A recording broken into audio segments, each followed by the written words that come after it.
22절, 27절 말씀을 통해서 앞으로의 과제라는 제목으로 하나님의 말씀을 나누도록 하겠습니다. 제가 포스터를 하나 준비했습니다. 잘 보이시나요? 자동차 왕 엄복동이라는 그 영화가 올해 2월 달에 한국에서 개봉이 되었습니다. 일제시대에 우리 한국 사람들이 일본에 의해서 엄청난 억압을 받았잖아요. 그 억압을 받고 있을 때 자동차 경주대회가 경성에서, 즉 서울에서 있었다고 합니다. 근데 저 자동차 대회가 얼마나 인기가 많은지 일본의 고급 관료들과 심지어는 조선의 왕께서도 저것을 참관을 하는데 거의 대부분은 일본의 선수들이었고 몇몇 한국의 선수들이 함께 참석을 하긴 했는데 항상 지는 거예요. 그래서 저 아주 유명한 저 자동차 대회에 항상 지니까 조선 사람들이 가제나 일본에 물려서 힘들게 살아가고 있는데 저기에서도 기쁨을 못 얻는 것입니다. 근데 그때 한 독립운동가가 제안을 하는 거예요. 내가 자동차를 잘 차는 사람을 훈련을 시켜서 저 자동차 경주대회에 내보내겠다. 그랬더니 다른 많은 독립운동가들은 이야기하는 겁니다. 지금 이 나라의 독립을 위해서 무장을 하고 총을 가지고 싸워도 이기기가 어려울 판에 자동차 경주 선수를 양성하는 데 돈을 쓴다면 그것은 허비하는 것이다. 그런데 이 사람은 그렇게 생각을 하지 않은 겁니다. 우리 그때 당시에 2천만 동포들이 가장 찢어져 살고 있는데 거기다가 자동차 경주에서도 일본에게 져서 왕도 불이 푹 죽고 또 일본 사람들이 기세가 등등한데 나는 자동차 그 선수를 양성하겠다. 그래서 저 선수가 누구냐면 저 주인공이 비입니다. 여러분 가수 비 아시죠? 잘 보시나요? 예, 가수 비가 선수로 저렇게 등장을 하는데요. 그래서 결국에는 자동차 경주대회에서 졌을까요? 이겼을까요? 예, 이겼다는 그런 이야기. 저 엄복동이라고 하는 자동차 선수를 배경으로 한 영화가 개봉되었습니다. 그럼 제가 왜 지금 설교를 하기 전에 저 내용을 왜 꺼냈을까? 아마도 설교와 연관을 짓기 위해서 꺼냈겠다. 여러분들 아마 생각을 하실 겁니다. 우리가 읽은 마태복음 17장 22절로 23절에 보니까 본문 내용 한 번 더 보겠습니다. 갈릴리에 모일 때에 예수께서 제자들에게 이르시되 인자가 장차 사람들의 손에 넘겨져 죽임을 당하고 제3일에 살아나리라 하시니 제자들이 매우 근심하더라. 제자들이 가지고 있던 생각은 예수님께서 이 땅에 오셔서 하나님의 아들이신 예수님이 이 땅에 오셔서 해야 할 일이 무엇이냐? 그것은 지금 로마에 의해서 억압받고 있고 고통 속에 있는 이 이스라엘 백성들을 위해 독립운동을 해서 전쟁을 하거나 싸워서 이 나라를 회복시키는 것, 그것이라고 생각하고 있었습니다. 그런데 그 생각을 가지고 예수님을 추종하면서 예수님의 능력을 보면서 그들은 힘을 얻었습니다. 곧 이 나라가 독립될 것이다. 왜? 하나님의 아들이신 예수님이 이 땅에 오셨기 때문에. 그리고 자기들은 그 예수님을 믿고 따르고 있기 때문에 그 예수님이 독립을 이루게 된다면 자기들은 하나는 우편에 하나는 좌편에, 그리고 또 다른 사람들은 그 독립을 위해서 힘쓴 사람들로 농공 행상에 의해서 상을 받게 될 것이고 공이 논해질 것이다 라는 그런 생각을 가지고 있었습니다. 그런데 귀신 들렸든 간지를 앓고 있는 어린 아이를 자신들의 능력으로 치료하지 못하고 예수님이 그를 치료해 주면서 이것은 이런 이유는 금식과 기도 외에는 이길 수가 없다, 이런 말씀을 하십니다. 그리고 나서 갈릴리에 모였더니 예수님이 하신다는 말씀이 나는 십자가에 죽을 것이다. 그리고 3일 만에 다시 살아날 것이다 라고 말합니다. 즉 어떤 한국의 독립운동가들은 군사를 훈련시키고 돈을 많이 해서 무기를 사서 그것으로 독립을 위해서 싸워야 된다고 하는 사람이 있었고, 한 사람은 이 2천만 동부들에게 힘을 주는 것도 그것도 독립운동이다. 그래서 자동차 선수를 양육했다는 거예요. 지금 예수님의 생각과 제자들의 생각이 이렇게 달랐던 것입니다.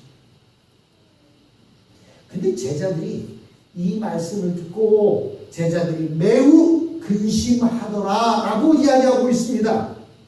매우 근심했다. 다른 성경에서는 매우 두려워했다.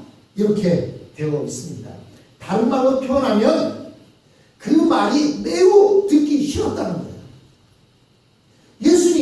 왜 예수님이 하나님의 아들로 오셔서 이 땅을 회복시키고 광국을 이루어야 되는데 죽는다는 말씀을 하십니까?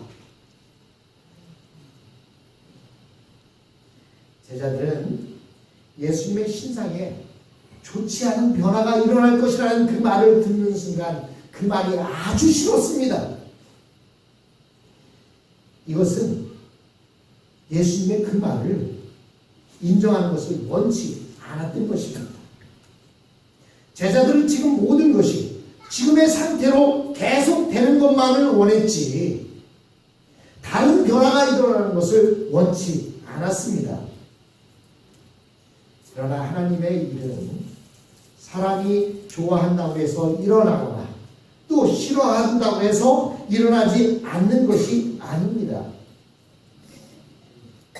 지금 예수님이 말씀하시는 것은 예수님이 죽으시는 것이 그냥 죽으시는 것이 아니라 우리의 죄를 위하여 반드시 죽으셔야 한다는 것입니다. 그래서 우리는 사람의 병을 낫게 하고 또 능력을 행하시기 전에 하나님의 말씀을 끝까지 믿는 그 믿음이 필요한 것입니다. 제자들이 예수님의 말씀을 믿고 따라가면 정말 말도 되지 않는 일이 일어나게 됩니다. 오늘 본문에서도 말도 되지 않는 일이 일어났어요. 그게 어떤 일이었습니까? 성전세를 받는 사람들이 너희 선생님은 왜 성전세를 내지 않냐? 이야기를 듣고 베드로는 충명스럽게 아마 얘기했을 거예요. 우리 선생님은 그런 사람이 아니야. 낼 거야. 하고 예수님 앞에 갑니다. 그런데 사실 베드로는 지금 가지고 있는 게 하나도 없어요. 불같은 베드로가 아마 한 세겔의 돈이 있었다면 당장 집어던지 주고 여기 있어! 하고 던져주고 왔을 거예요. 가진 것이 없습니다. 돈이 없어요. 그런데 어떤 일이 일어났죠? 예수님께서 베드로에게 이야기합니다. 바닷가에 나가서 낚싯대를 던져서 거기서 잡히는 첫 번째 그 물고기의 입을 열어봐라. 그럼 그 안에 한 세겔의 돈이 있을 텐데 그것을 가져다가 너와 나를 위해서 주라. 이게 말이 된다고 생각하십니까? 예수님을 믿고 따르다 보니까 말이 되지 않는 일들이 일어나고 있었습니다. 그런데 더 말도 되지 않는 것은 하나님의 아들이 십자가에 못 박혀 죽는다라고 하는 그 말입니다. 믿음은 내 생각을 믿는 게 아니라고 말씀드렸어요. 믿음은 내 생각을 믿는 것은 믿음이라고 안 하고 뭐라고 한다고요? 신념이라고 한다고 말씀드렸습니다. 믿음은 내 모든 것을 포기하고 하나님이 하시는 것을 믿는 것, 그것이 바로 믿음입니다. 그런데 지금 내 생각과 조금 다르다고, 또 맞지 않는다고, 안 믿는다고 한다면 그런 사람들이 어떻게 십자가를 믿을 수 있겠습니까? 그래서 우리가 끝까지 믿음을 가지려면 우리는 바보가 되어야 합니다. 절대로 무엇인가 하고자 하는 똑똑한 사람들은 끝까지 이 바보 같은 예수님의 말씀을 믿지 못하는 것입니다. 하나님의 아들로 오신 능력 있는 분이 왜 죽어야 하느냐 믿을 수가 없다는 것입니다. 그러나 우리가 이 세상을 이길 수 있는 비결이 바로 여기에 있습니다. 이 세상은 너무나도 패역하고 경쟁적이어서 우리 믿음을 가진 사람들은 도저히 살아갈 수가 없습니다. 어떻게 우리가 이 각박하고 소망이 없는 시대에서 성공적인 삶을 살 수가 있을까요? 그 다음 바로 하나님께 있습니다. 하나님에게는 무한한 능력이 있고 무한적으로 풍성한 것이 준비되어 있습니다. 우리는 그것을 믿고 나아가는 것입니다. 우리가 부유해지는 길은 하나님의 말씀을 우리 안에 풍성하게 가지는 것입니다. 왜냐하면 하나님의 말씀을 많이 알면 알수록 그만큼 더 하나님을 신뢰하게 되고 그만큼 더 믿음이 커지기 때문입니다. 그래서 이 세상에서 살기 어려운 것으로 낙심하지 않고 하나님의 부유하심을 가진 자가 진짜 부자가 되는 것입니다. 여러분, 돈이 많다고 부자가 될까요? 여러분, 돈 많은 사람들 한번 돌아보세요. 특별히 한국에 돈 많은 사람들은요, 잠도 못 자고 돈을 법니다. 여러분, LA나 또는 뉴욕에 돈을 많이 번 한국 사람들, 그들이 어떻게 돈을 많이 버는 줄 아십니까? 미국 사람들은 아침 9시에 문을 열고 저녁 5시에 문을 닫습니다. 한국 사람들은 어떻게 사는 줄 아십니까? 아침 5시에 문을 열고 저녁 9시에 문을 닫습니다. 이렇게 길을 쓰고 돈을 모았습니다. 그럼 모았으면 그 돈으로 잘 살아야 되잖아요. 그래서 돈을 벌어서 큰 집을 샀습니다. 수영장도 달려있고 대문에서부터 차를 타고 한 5분 정도 달려 들어가야 자신의 현관문이 나오는 그런 집을 샀습니다. 그런데요, 그 집이 자기 집이긴 하지만 내 것이 아니에요. 나는 그냥 9시에 퇴근하고 씻고 잠들고 새벽같이 나오면 그만인데 그 집에서 누가 들고 삽니까?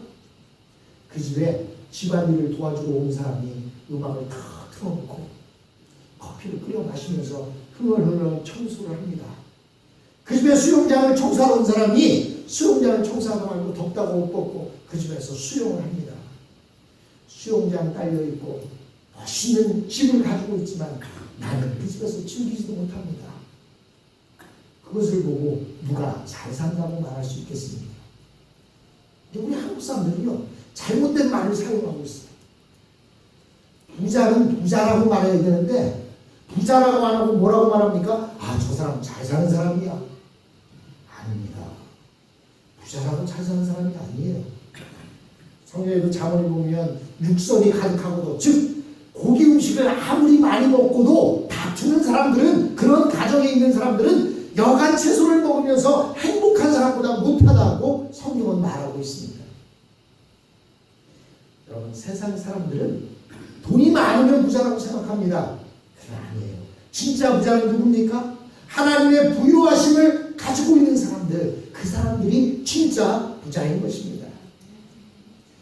그러면 하나님의 불량하심을 가지고 있으면 그런 사람들은 어떻게 하면 됩니까? 무엇이든지 기도하고 간구하면 하나님이 들어주십니다. 아무것도 염려하지 말고 오직 모든 일에 기도와 간구로 너희 구할 것을 감사함으로 하나님께 아뢰어. 그리하면 모든 지각에 뛰어난 하나님의 평강이 그리스도 예수 안에서 너희 생각과 너희 마음을 지키신다고 말씀하십니다. 주신다고 말씀하십니다. 하나님을 소유하고 있는 사람은 기도하면 됩니다. 내 안은 기도하다가 잊어버릴지라도 하나님은 절대로 잊어버리지 않으십니다. 우리는 지금 하늘이 열려있는 그러한 시대에 살아가고 있습니다. 구약시대에는 하늘이 닫혀 있었어요. 그러나 신약시대에는 예수님이 오시고 부활하신 것으로 인해서 이제 하늘이 열렸습니다. 그래서 하늘이 열려있는 시대를 살아가고 있습니다. 하나님의 말씀과 기도만 있으면 무엇이든지 할 수 있는 시대를 살아가고 있습니다. 옛날에는 하나님의 말씀과 기도가 있어도요, 예수 믿다가 얼마나 많은 사람들이 죽임을 당했습니까? 한국에서도요, 조선시대 때 예수 믿는다고 해서 그 모든 예수 믿는 사람들을 교회 안에 가둬놓고 불을 지어버렸습니다. 그래서 많은 사람들이 예수 믿는 모습으로 인하여 순교당했습니다. 요즘 그런 시대에 삽니까? 아니잖아요.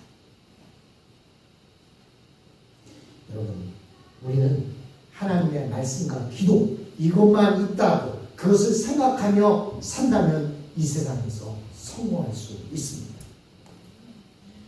그러나 예수님에게는 현실적인 문제가 있었습니다. 그게 뭐예요? 우리도 예수 잘 믿는다고 하는데, 열심히 믿으려고 하는데 현실적인 문제가 있잖아요. 그 문제가 뭡니까? 돈이에요. 예수 믿고 싶어도 돈이 없어서 못 믿겠다.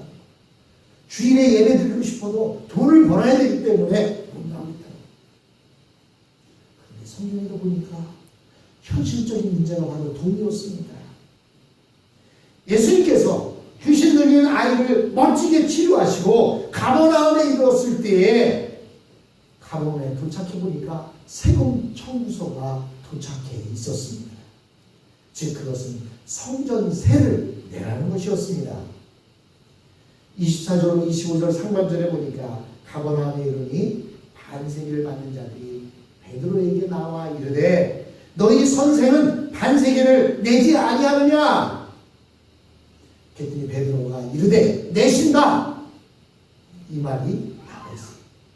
여기서 말하는 성전세는 성전을 유지하기 위해서 여러분들도 11조와 감사헌금, 건축헌금 이런 헌금들을 내시죠. 그 헌금들이 성전을 유지하는데, 교회를 유지하는데 사용되어지고 있지 않습니까?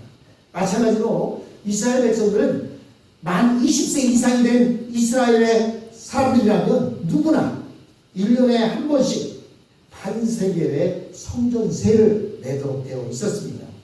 예수님은 아마도 그 성전세를 낼 시간이 없었던 것 같아요. 그래서 그것을 내지 않으셨던 것 같습니다. 그래서 그들이 고향인 가버나움에 돌아왔더니 성전세를 내라고 하는 통지서가 날라와 있었습니다. 제때 내지 않으면 페널티를 물리겠다. 아마 오늘 같으면 그렇게 나와 있겠죠.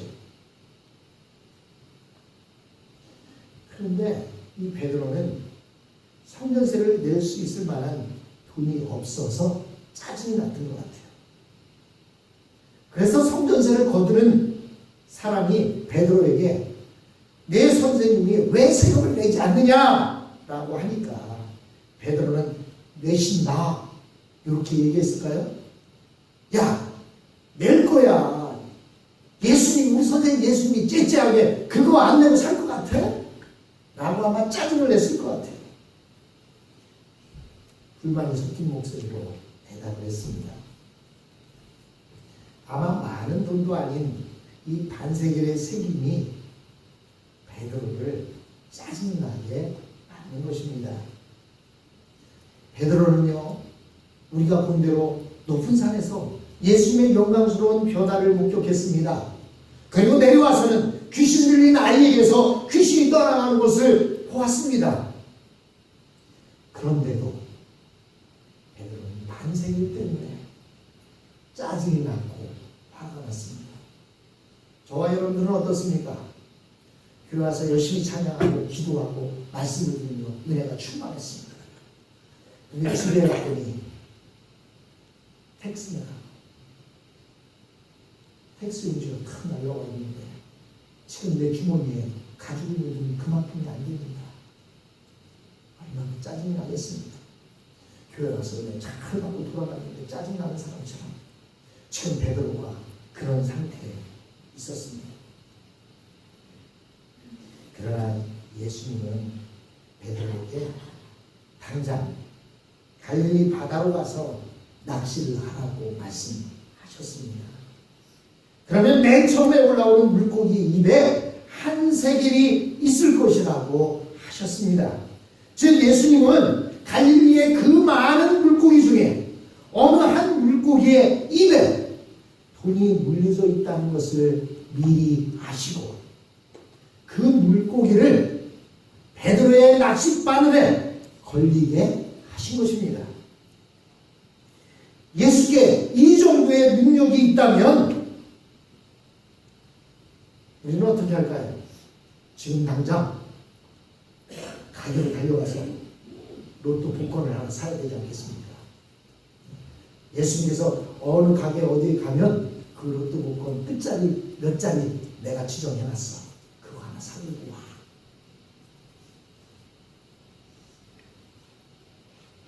물론 그렇다고 해서 하나님의 능력을 이렇게 욕심부리는데 사용하게 되면 오히려 저주를 받습니다. 그래서 많은 사람들 가운데 로또 복권에 당첨된 사람이 행복하게 사는 사람이 별로 없다는 거예요. 그것 때문에 폐가망신하고 알코올 중독자가 되고 형무소에 갇혀있는 그런 사람들이 있다고 합니다.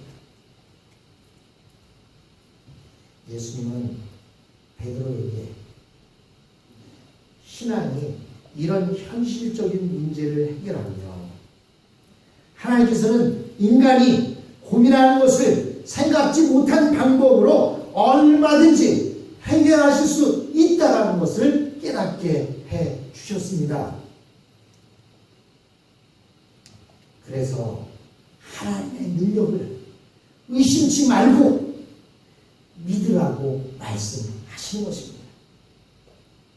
우리가 믿음만 있으면 이 악한 세대를 능히 이길 수 있습니다. 말씀을 가지고 기도하기만 하면 어떤 어려움도 다 이길 수 있습니다. 여러분 믿습니까? 아유 그래도 그렇지요. 가서 일을 해야 돈을 벌지요. 그래도 그렇지요. 내가 이 돈이 있어야 쓰는데 어떻게 주님 앞에 드려요? 믿음이 없기 때문에 그렇습니다. 만약에 베드로가 그 이야기를 듣고 우리 같았으면 어떻게 했을까요? 에이 예수님 그걸 말이라고 해요. 당나귀라고 해요.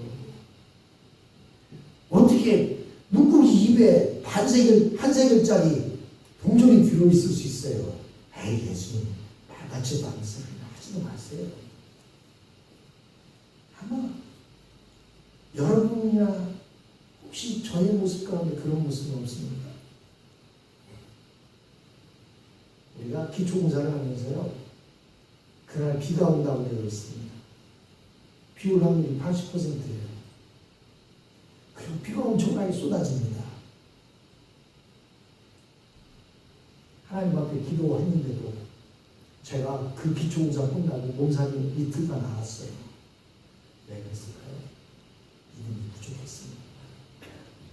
기도해놓고 주님 믿는다고 해놓고 그냥 혼자 어떻게 비 오는 것을 내가 어떻게 감당할 수 있겠어요? 그런데 기도해놓고 저 혼자 비가 오면 안 되는데 그랬더니 하나님께서 그 와중에 화창한 날씨를 주었고 기초공사 다 끝나게 하고 기초공사 이 모든 것 다 끝내고 나니까 물을 줘야 할 때가 되니까 또 하나님이 비를 그냥 쫙 내려주십니다. 비가 계속 오면 사실 그것도 좋은 게 아니거든요. 근데 한번 여러분 보세요. 비 오다 햇빛 나다 비 오다 햇빛 나다 하나님께서 우리 기초공사 하실 거 미리 하시고 큰 비로 조정해 주시는데 제가 믿음이 그렇게 부족했습니다. 그런 저와 함께하고 있는 여러분들에게 제가 사실 뭐라고 얘기하겠어요? 니나 잘하세요.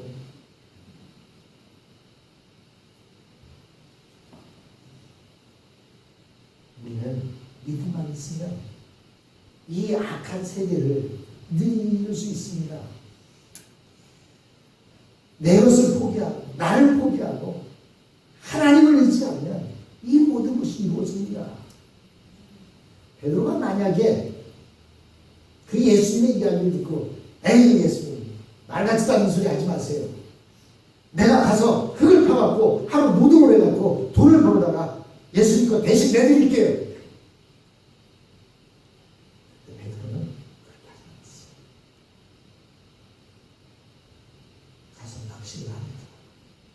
첫 번째 고기, 낚시에서 올라온 그 고기 입을 열어보니까 그 안에 한 세일짜리 동전이 들어있는 거예요. 그래서 그걸 가져다가 세금 걷는 자에게 줍니다. 어떻게 줬을까요? 야, 이게 어떻게 생긴 건지 알아? 이게? 우리 예수님이 말씀하셔서 내가 가서 물고기를 잡았더니 그 입 안에 이게 한 세일이 들어있더라. 우리 예수님이 그런 분이야.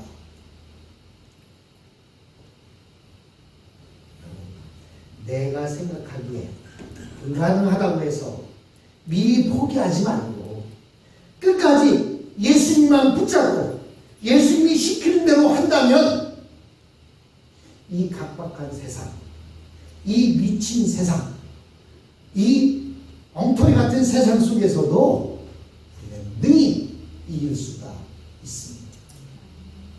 사랑하는 성도 여러분, 주님 말씀하시면 들으십시오. 주님 말씀하시면 주님 내가 여기 있습니다. 내가 주님의 말씀대로 살겠습니다. 고백해 보십시오. 물고기 입속을 통해서도 하나님은 능히 역사하시고 물질이 없으십니까? 건강이 부족합니까? 자녀 때문에 고통 속에 있습니까? 왜 기도할 수 있는데 기도하지 않습니까? 왜 능력의 하나님을 의지하지 않습니까? 하나님을 붙들고 나가는 저와 여러분이 되었으면 우리 자리에서 가겠습니다. 그리고 이 시간 물고기 입안에서 한 세계를 물고 오게 하신 그 주님 앞에 기도하기 원합니다. 기도하십시오. 예수님은 능력의 하나님이십니다. 그 능력의 하나님 앞에 여러분의 모든 문제를 지금 이 시간 내려놓고 기도하시고 믿기만 하십시오. 그 문제들 뭐가 있는지 저는 알지 못합니다. 그러나 여러분 이 시간 잠깐 주님 앞에 기도하기 원합니다. 우리의 자녀의 문제, 물질의 문제, 건강의 문제, 또 말 못할 여러 가지 문제들 주님 앞에 기도합시다. 이 시간 간절한 동안 조용히 잠깐 기도하겠습니다.